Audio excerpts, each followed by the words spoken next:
বলছে না হে বলছি বলো না আজকে তোমাদের গ্রাম আমরা কেনে আনতে জীবনটা পারবে আমি জানি হে এখন লোক শুধু নিজের কাজে ব্যস্ত থাকবে কার কি হচ্ছে না হচ্ছে কি হচ্ছে না যাচ্ছে এটা নিয়ে কোনো কষ্ট হয়ে যায় যদি খবর জানে তো মাসিকা কি যে কি রেখেছে ভাষা জানে বলি কই গো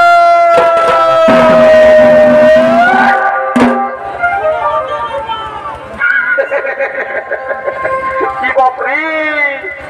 তোরা দেবে না ভাই ঘুমায় যায় আগো আরে বাবা কমসে কম জানো এক কথা আমরা যাই হোক ঠিক করবে শুনি যে আমরা মহারাজ নবনদী তাকরে কেটি ব্যক্তি তাকরে সভা সকলে গ্রহণের নিমন্ত্রণ বাথরুম লতে মতে কাকলো যদি কেউ বাথরুম পড়িয়া হন বাবা এক না বিহাদার হয় কি নাই এর সুযোগটা কিন্তু একমাত্র সফল কুমার হয়ে গেল এ দেখি যে নেটের লাইটিং রকম করবে না ধরে যদি একবার কোন রকম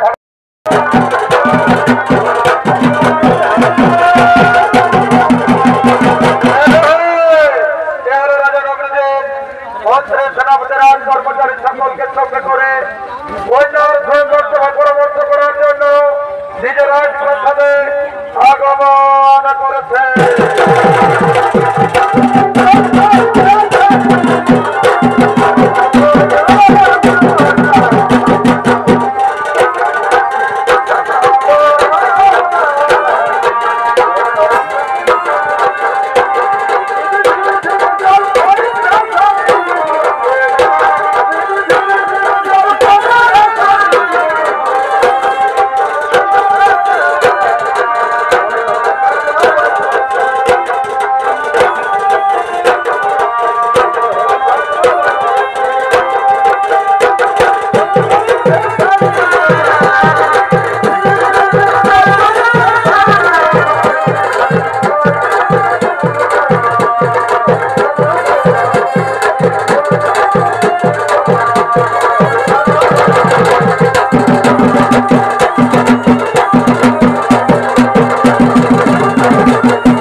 महाराज अपनी अपना कन्या सभा करबें सकले नयन भरे दर्शन करब महाराज ये परम सौभाग्य सनरे मंत्री सेनापति तब और विलम्ब नय जाओ बाध्यकार के बार्ता जानिए देवे नगरे नगरे राज्य राज्य निमंत्रण जानाई महाराज नंदनीদের एकमात्र कन्या नंदनीদের হবে সভা কিন্তু আমার এক শর্ত আছে আমার যে বলিষ্ঠ ষাঁড় সেই ষাঁড়গুলোকে যে পরাস্ত করতে পারবে আমার একমাত্র কন্যা তারপরে মালা অর্পণ করবে ভাই চলো আর বিলম্ব নয় এই বার্তা আমরা বাধ্যকারকে জানিয়ে দিই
কোথায় রে